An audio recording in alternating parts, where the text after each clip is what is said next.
Friends, welcome to Avon Ayurvedas YouTube channel. Pregnancy series के अंतर्गत आज हम बात करेंगे हाउ टू प्लान प्रेगनेंसी, यानी कि प्री प्रेगनेंसी प्लानिंग। हमारे देश में मदर व चाइल्ड मोर्टेलिटी रेट आज भी चिंता का विषय है। इसका मेन रीज़न डिलीवरी और प्रेगनेंसी में होने वाली कई कॉम्प्लिकेशंस हैं, क्योंकि हमारी भारतीय कम्युनिटी में प्रेगनेंसी हो जाने के बाद या फिर इनफर्टिलिटी की कंडीशन में ही डॉक्टर से संपर्क करने का चलन है। कुछ तबकों में तो आज भी अगर प्रेग्नेंट लेडी ठीक ठाक दिखाई दे रही है तो एक बार भी डॉक्टर से संपर्क नहीं करते हैं लोग। तो इस समस्याओं से निजात पाने के लिए ही आयुर्वेद सहित मॉडर्न मेडिकल साइंस भी इस बात को मानता है कि प्रेगनेंसी प्लान करके ही की जानी चाहिए, चाहे फिर वो पहला बच्चा हो या फिर बाद का कोई बच्चा हो, ताकि बाद में होने वाली प्रॉब्लम से बचा जा सके। हमारे सदियों पुराने शास्त्रों में भी इसका उल्लेख गर्भ संस्कार के नाम से मिलता है। चलिए मैं आपको उदाहरण देकर समझाती हूँ। आप सभी ने अभिमन्यु, प्रहलाद और अष्टवक्र का नाम जरूर सुना होगा। ये वो बालक हैं कि जो माँ के गर्भ से ही ज्ञान प्राप्त करके पैदा हुए थे। जैसे कि अभिमन्यु को युद्ध में चक्रव्यूह का ज्ञान, प्रहलाद को धर्म व विष्णु महिमा का ज्ञान और अष्टवक्र को सत्य का ज्ञान गर्भ में ही हो गया था। बच्चे के शरीर और व्यक्तित्व के विकास को गर्भ में ही गढ़ने को गर्भ संस्कार कहते हैं। इसके अंतर गर्भ संस्थापना से लेकर और संतानोत्पत्ति के बाद का जो 2 वर्ष का समय होता है, स्तनपान तक का जो समय होता है, और प्रेगनेंसी से 1 साल पहले तक के समय को इसमें शामिल किया गया है। तो ये जो प्रेगनेंसी से पहले का जो समय है, इसी को हम प्री प्रेगनेंसी का समय कहते हैं। लेकिन अभी आजकल तो इसके बारे में कोई शायद ही सोचता हो। तो आइए जानते हैं कि प्रेगनेंसी कब, कैसे और क्यों प्लान की जानी चाहिए, क्योंकि ये बहुत वास्ट सब्जेक्ट है, तो इसलिए हम इसको 2 भागों में बांट लेते हैं। एक तो मेडिकल प्लानिंग और दूसरी पर्सनल प्लानिंग। तो आज हम बात करेंगे मेडिकल प्लानिंग की।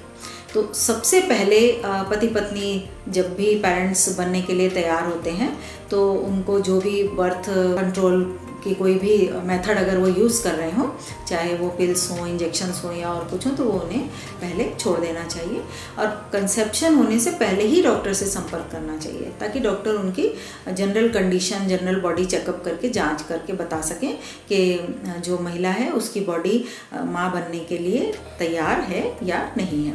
क्योंकि इसमें बहुत सी ऐसी पहले से भी कंडीशंस होती हैं, उनका भी ध्यान रखा जाना ज़रूरी है, जैसे कि अंडर वेट होना या ओवर वेट होना। तो इस तरह की जो कंडीशंस हैं, ये अपने आप में ही कई बीमारियों की जड़ होती हैं और ये बाद में भी प्रॉब्लम कर सकती हैं। तो कंसेप्शन से पहले ही आपको अपने वेट को कंट्रोल करना ज़रूरी है।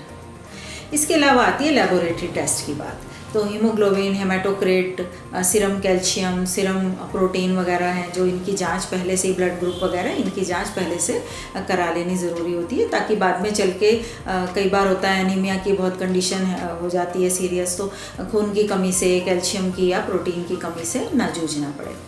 इसी तरह एक डिज़ीज़ कंट्रोल भी बहुत ज़रूरी होता है। किसी किसी को बहुत पहले से ही कोई डिज़ीज़ होती है, जैसे किसी को हाई ब्लड प्रेशर है, शुगर है, या कभी कभी सेक्सुअली ट्रांसमिटेड डिजीज़ होती हैं, या ट्यूबरकुलोसिस हो सकता है, या यूट्राइन फाइब्रॉइड की प्रॉब्लम हो सकती है, कोई किस तरह की एलर्जी हो सकती है, किडनी की कोई प्रॉब्लम हो सकती है। तो इस तरह की बहुत सारी ऐसी प्रॉब्लम्स होती हैं जिनका पहले से कंट्रोल कर लेना उनको बहुत ज़रूरी होता है। नहीं तो बाद में जाके फिर ये, चूँकि प्रेगनेंसी के समय फिर अगर ये पहले से हैं तो और ज़्यादा बढ़ती हैं, तो इसलिए बाद में फिर ये फिटस को प्रॉब्लम कर सकती हैं। कई बार तो प्रेगनेंसी होने में ही प्रॉब्लम होती है, और अगर हो जाती है प्रेगनेंसी तो कई बार बच्चे को डिफॉर्मिटी हो सकती है, अबॉर्शन हो सकते हैं, या प्री मैच्योर डिलीवरी हो सकती है, बच्चे की ग्रोथ रुक सकती है। तो इस तरह की कई कॉम्प्लिकेशंस आ सकती हैं, और बच्चे को तो ये नुकसान करता ही करता है, लेकिन जो खुद प्रेग्नेंट लेडी है उसके लिए भी ये, उसकी जान को भी इससे खतरा हो सकता है। इसी तरह कुछ हार्मफुल ऐसी मेडिसिन्स होती हैं जो कंसेप्शन के लिए हार्मफुल होती हैं या प्रेगनेंसी में हार्मफुल होती हैं। तो अगर पहले से कोई मेडिकेशन ले रहे हो तो डॉक्टर से उसको शेयर करें आप, और फिर अगर ज़रूरी होगा तो वो डॉक्टर आपको जो हार्मफुल मेडिकेशन है उसको बंद करने के लिए कहेंगे। इसी तरह बहुत ज़रूरी पॉइंट होता है वैक्सीनेशन का। तो इसमें बाकी वैक्सीनेशन आम तौर से तो बचपन में लिए ही जाते हैं, लेकिन कभी कभी होता है कि कोई वैक्सीनेशन रह भी जाता है। तो रूबेला, वेरिसेला और हेपेटाइटिस बी की जांच आप ज़रूर करवाएं, और अगर नहीं लिया हुआ है पहले से तो वो वैक्सीनेशन ज़रूर लें। और एक चीज़ का और ध्यान रखें, अगर रूबेला और वेरिसेला का वैक्सीनेशन लिया है तो उसके कम से कम 1 महीने के बाद में प्रेगनेंसी प्लान करें, क्योंकि ये वायरल इन्फेक्शन ऐसे होते हैं कि ये बाद में चल के प्रेगनेंसी में भी प्रॉब्लम करते हैं, और कई बार अबॉर्शन की प्रॉब्लम हो सकती है, ये जो भी बच्चे के साथ प्रॉब्लम, डिफॉर्मिटी की प्रॉब्लम हो सकती है, प्री मैच्योर डिलीवरी की प्रॉब्लम हो सकती है, तो इस तरह की कई प्रॉब्लम्स ये करते हैं।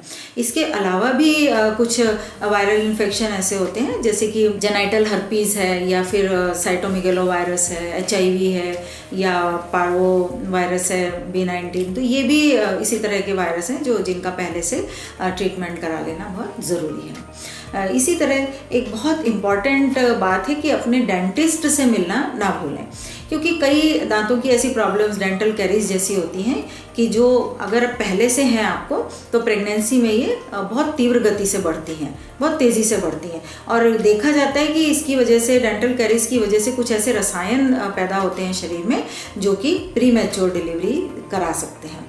तो इसलिए उसका ध्यान रखना बहुत ज़रूरी है। या मान लीजिए और भी दांत की कोई प्रॉब्लम है, आपको कभी डॉक्टर ने आपको कोई ऑपरेटिव प्रोसीजर बताया है, एडवाइस किया है, तो उसको भी आप प्रेगनेंसी से पहले ही करा लें, क्योंकि बाद में ये प्रोसीजर जो हैं प्रेगनेंसी के समय पे बहुत रिस्की होते हैं। इसके अलावा और भी कोई कंडीशंस ऐसी ऑपरेटिव हो सकती हैं, किसी को गॉल स्टोन हो सकता है, किसी को अपेंडिक्स की प्रॉब्लम हो सकती है, हर्निया की प्रॉब्लम हो सकती है, ऐसा कोई भी छोटा मोटा और भी ऑपरेशन अगर पहले से एडवाइज्ड है डॉक्टर द्वारा, तो उसको आप प्रेगनेंसी से पहले ही करवा लें। फॉलिक एसिड एक बहुत ज़रूरी चीज़ है। फॉलिक एसिड एक प्रकार का विटामिन B9 है, जो बच्चे के ब्रेन और स्पाइन के विकास के लिए बहुत ज़रूरी होता है। तो इसलिए इसको प्रेगनेंसी से 1 महीना पहले से ही लेना शुरू कर देना चाहिए, जिससे कि बच्चे के अंदर न्यूरल ट्यूब डिफेक्ट की समस्या ना आए। एक रिसर्च ये भी बताती है कि अगर 1 साल पहले से ही लेना शुरू कर दिया जाए फॉलिक एसिड, तो प्री मैच्योर डिलीवरी की संभावना बहुत कम हो जाती है। इसी तरह इसकी कमी से फिटस के ब्रेन और स्पाइन के विकास पर तो असर पड़ता ही है, लेकिन साथ साथ कई और भी जन्मजात दोष, जैसे कि एनेनकेफेली या फिर क्लैफ्ट लिप, जिसको हम बोलते हैं, होंठ और तालू कटे हुए कई बच्चे पैदा होते हैं उस तरह की, या प्री मैच्योर डिलीवरी, मिसकैरेज की, या बेबी वेट कम होना, ग्रोथ कम होना, इसकी संभावना भी हो सकती है। तो ऐसी स्थितियों का ताकि सामना ना करना पड़े, ये फिटस और प्लेसेंटा की ग्रोथ के लिए भी बहुत ज़रूरी होता है। इसी के साथ साथ मल्टीविटामिन भी आप ले सकते हैं डॉक्टर की एडवाइस से। ये देखा गया है कि अगर एटलीस्ट 10 मिलीग्राम विटामिन B6 अगर 2 मंथ्स पहले से और बाद के भी, प्रेगनेंसी के बाद भी कुछ हफ्ते तक अगर लिया जाए, तो प्रेगनेंसी में होने वाली जो कुछ समस्याएं होती हैं, वॉमिटिंग की, नौशिया की जो फीलिंग होती है, वो बहुत कम हो जाती है। इसी तरह अगर साथ साथ 15 मिलीग्राम जिंक भी ले लिया जाए, तो वो इनफर्टिलिटी में भी बहुत हेल्प करता है। इस तरह से जो ये मेडिकल कंडीशंस हैं, इनको अगर पहले से ही इन पे गौर किया जाए, तो बहुत सी कॉम्प्लिकेशन से बचा जा सकता है। तो फ्रेंड्स, ये थी कुछ मेडिकल से रिलेटेड बातें जो प्रेगनेंसी प्लान करने से पहले जानना बहुत ज़रूरी है। तो अगले एपिसोड में हम पर्सनल पॉइंट्स पर चर्चा करेंगे, तो इंतज़ार कीजिए। तब तक के लिए नमस्कार।